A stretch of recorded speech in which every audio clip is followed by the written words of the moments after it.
Hello, I'm Owen Michaels. I'm with the Kentucky Department for Natural Resources, and today I'm going to be talking to you about selecting a mine site for your project.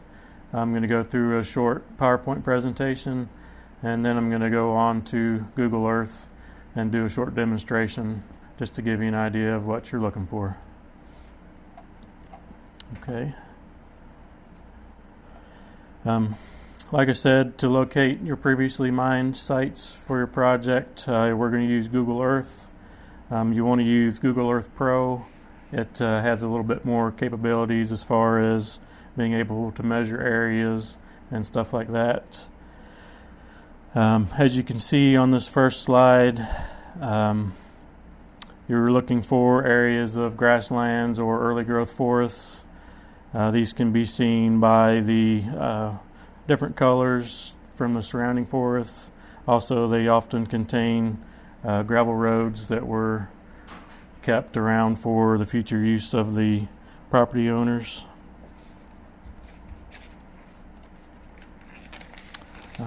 Things to consider in the site selection process. I believe John said that you'll have a business plan selected before you begin this, so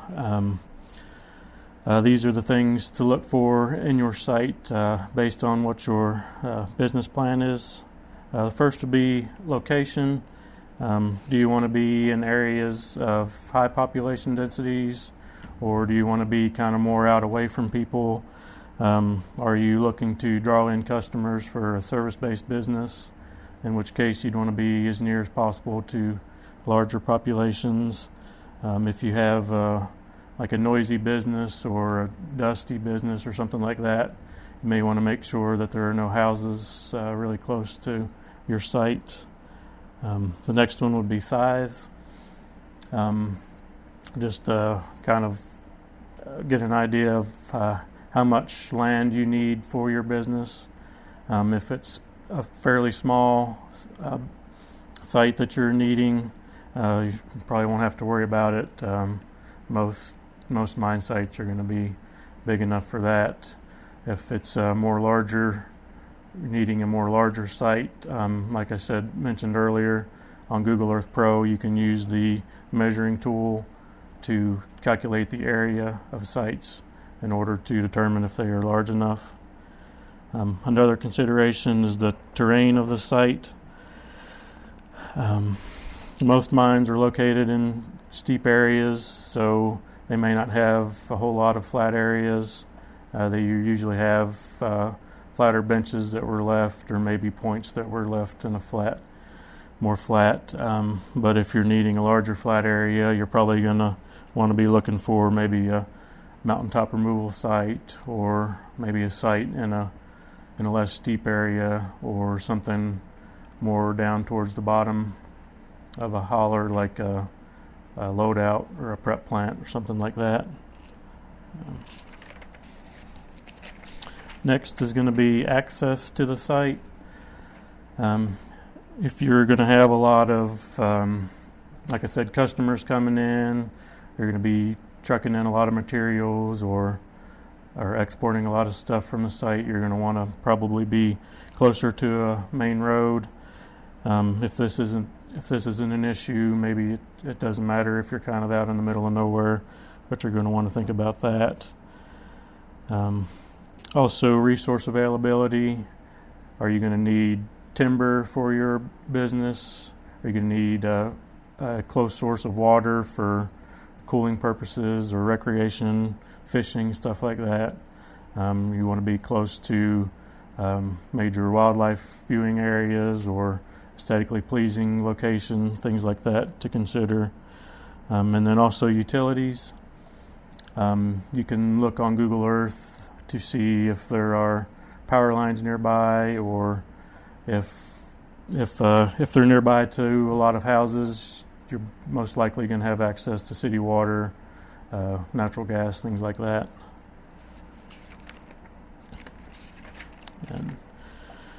And when you have found your site, you need to get the coordinates so that they can be sent off, and they can send you the permit of your site. To do that, you just center the cursor in Google Earth kind of in the center of your site and record the coordinates, and then send them off to John, and he'll get them to the proper people.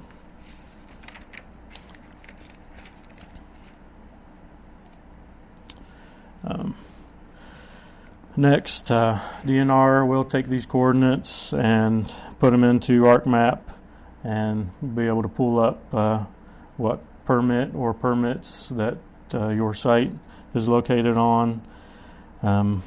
Often there are multiple permits within the same area. You can't really tell this from Google Earth, but we'll be able to get that information for you. Once you have your permit numbers, you can use that to gather the information that you'll need for your site histories. One of the best sources of this information is your DNR regional office. They will be able to point you towards the software that we use to look up our information. Doctree contains all the old permit files. These have lots of information. They have the permitting maps that they show a lot of different things, such as the types of mining, any other disturbances that may be on the site, underground works in the area, things like that. Also, post-mining land use maps. These will tell you what species of plants that they planted if it was a vegetative post-mining land use. Also, what their plans were if it was like a commercial or industrial type land use. Other things, they also contain a lot of geological, soils data, water data, stuff like that. If you're interested in knowing the pre-mining conditions of the water, groundwater, surface water of the area, or the water monitoring that was conducted by the company during mining will also be available. Also, any violation information, if you're interested in what types of environmental violations that were incurred during the mining, that is also available. And then they also will give you a person at the office to talk to who will be able to point you towards these things, as well as SMIS is another program that we use. This has a lot of data on these sites as well. You can get phone numbers, email addresses for company personnel from the mine, also the owners and officers' names. I'll show you transfer history. Often the permit goes through several transfers to different companies, and you can tell kind of who mined the site, what company mined it.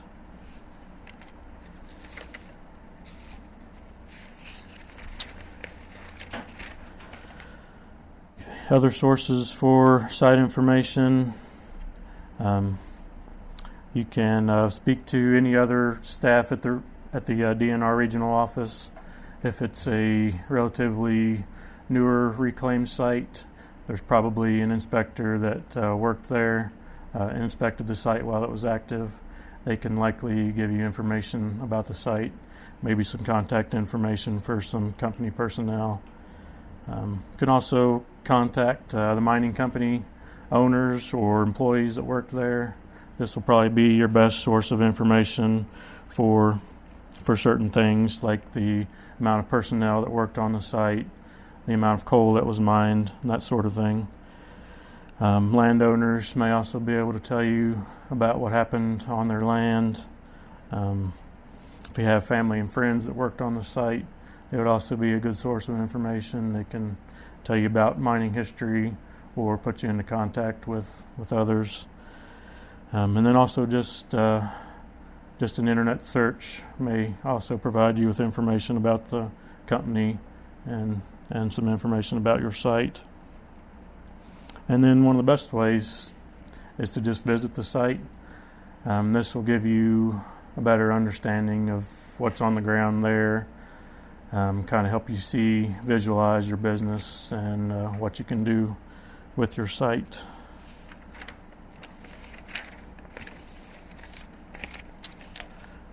Okay. Now I'm going to go to Google Earth and just do a short demonstration of a site search.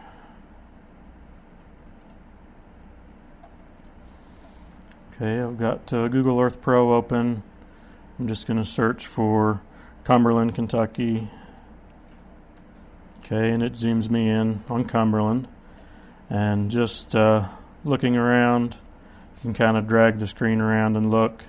You can see some areas to the south that are, you can tell that they're obviously grassed over. They stand out from the surrounding forest land. If you go a little farther south, you can see a refuse fill. It's kind of grayish black and looks different from the surrounding forests. Going back up to Cumberland, going to the east, you can see an old strip job there to the east. The grassland stands out in contrast to the forest. And if we zoom in on this one, and then I'll spin it around so I'm facing the mountain that they mined on. And just kind of go through some of the things that I talked about before for judging a site to see if it'll meet your needs. Okay. Like I said, you can kind of tell the extent of the area based on the lack of large trees from the surrounding area. First, we'll look at the nearby population. If you want to kind of zoom out a little bit, you'll see that there are 3 towns pretty close by: Cumberland, Benham, and Lynch. Looks like a fair number of houses here, so you'd have a decent population nearby. If you want to look close to see if there's any houses may be directly affected, if you have any noise pollution or something like that. There are a few. You can use the measuring tool, just do a line and set it to feet. We can see that it's approximately 1,200 feet or so to the mine site from the nearest house.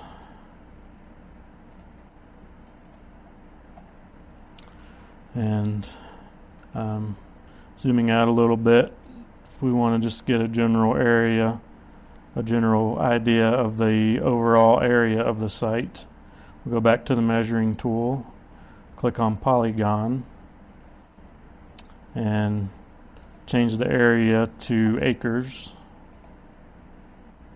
and just kind of draw a general little shape around the site. Doesn't have to be exact, just to kind of get a general idea of what we're looking at size-wise. And we see that the site is approximately 280 acres. So if that meets your size requirement, then you would be good here. See, the next thing we want to look at is the steepness of the terrain, see if we've got any flat areas if you're needing that. It's kind of hard to tell terrain steepness just with the overhead view of Google Earth, so you want to zoom in a little bit and kind of tilt it so you're looking more straight, directly straight at the mountain. And looking at this, we can see it is a pretty steep site. You'll notice that where the old gravel roads are located and some of the old mining benches, there are some flat areas, and then some of the points of the ridges, there are some larger flat areas as well. If you were needing to build some smaller buildings or something like that, you would have room on some of the points. You could also measure these flat areas if you needed to see if they were big enough to meet your needs. Then looking at access, you'll notice that if you look kind of in the bottom left of the screen in Google Earth, you have in the layers section, there's a layer for roads. turn that on, it'll tell you road names. You'll see that Highway 119 is located just below this site, so you do have good access. I guess you can't really tell the status of the entrance road, the gravel road, to the site from Google Earth, but you do have close access if you need that. Looking at resource availability, you'll notice that above the site and also below it, it's pretty well surrounded by forest land. So if you're needing timber for your site or wildlife, stuff like that, you do have most likely going to have that available in the surrounding forests. As far as water availability, if you zoom in, there are 2 ponds located right below the site. Also, the Poor Fork of the Cumberland River is located just north or just south of Highway 119, so that's pretty near to the site as well if you need a large source of water.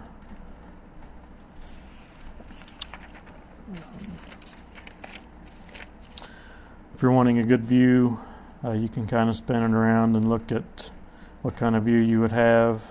It's actually looking directly at Pine Mountain across the holler from the site, so it also has a good view. As far as utilities, you'll notice kind of a straight line cut in the forest below the site. If you zoom in, you can see that that's a major power line, so you have direct access to electricity very near to your site. Also, like I mentioned, there's Cumberland is very near. Also, there are houses below the site on 119.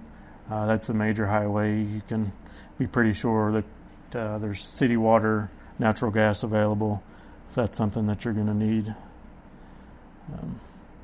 So if you go through all this and the site meets your criteria for your business plan, you would just kind of zoom out and put your cursor somewhere in the middle of the site, down at the bottom right hand corner of the screen. It gives the latitude and longitude of where your cursor is at. You would record that and send it in to John, and he would send it on to DNR, and that would be the way that we get your permit numbers to you so that you can contact your contacts at the regional office, and they can set you up with the permits and on SMIDs and stuff, so you can start researching and finding the data that you need for your site.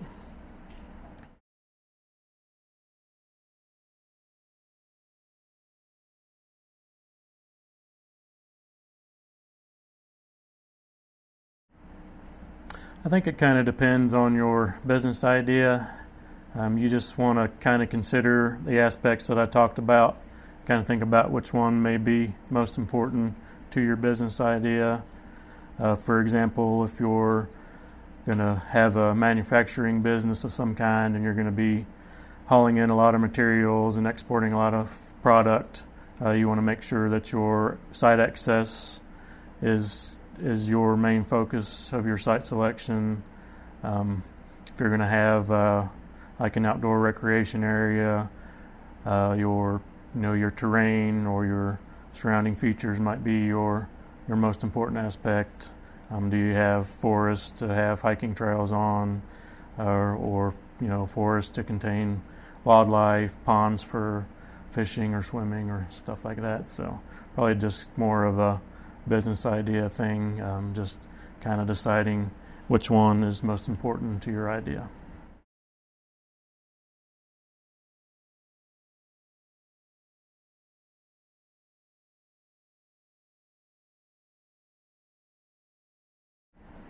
Yes, I think that's very important. Google Earth is a very good tool for getting an idea of sites which may be good for containing your business, but there's a lot of things you can't tell from Google Earth. Things like, if there's there's long gravel roads leading there. Maybe they're washed out and impassable, stuff like that maybe you can't tell from Google Earth. And just to get an idea of the lay of the land, just kind of get a good picture of the topography and what your site's going to look like.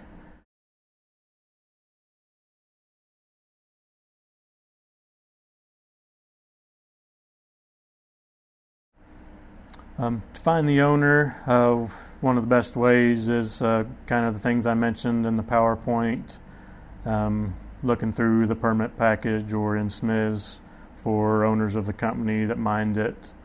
Also, just if you're somebody, friends or family, are familiar with the site and know who owns it, just kind of any way you can find it. And then also getting permission to go on site first is very important. Just kind of as a safety reason. You don't want to be trespassing on someone else's property, so just make sure you have permission before you go on site as well.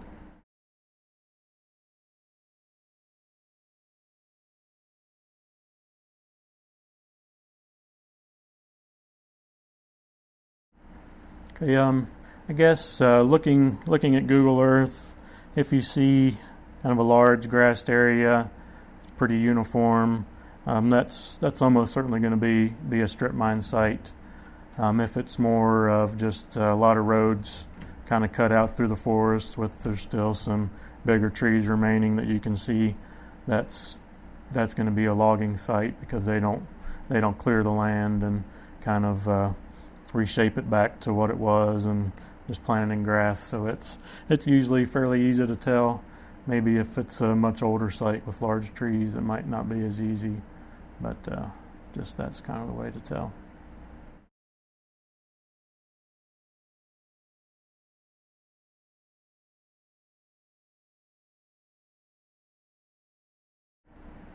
As far as herding, most wildlife can be a nuisance to certain things, such as, I guess, one of the bigger ones around this area would be black bears. They're well known for getting into garbage cans, dumpsters, and stuff like that. If your project is going to have a lot of garbage that will be attractive to a bear, you may have a problem with that. As far as being helpful, as far as having them for wildlife viewing, things like deer, elk, and stuff like that, people like to look at, so that would be helpful.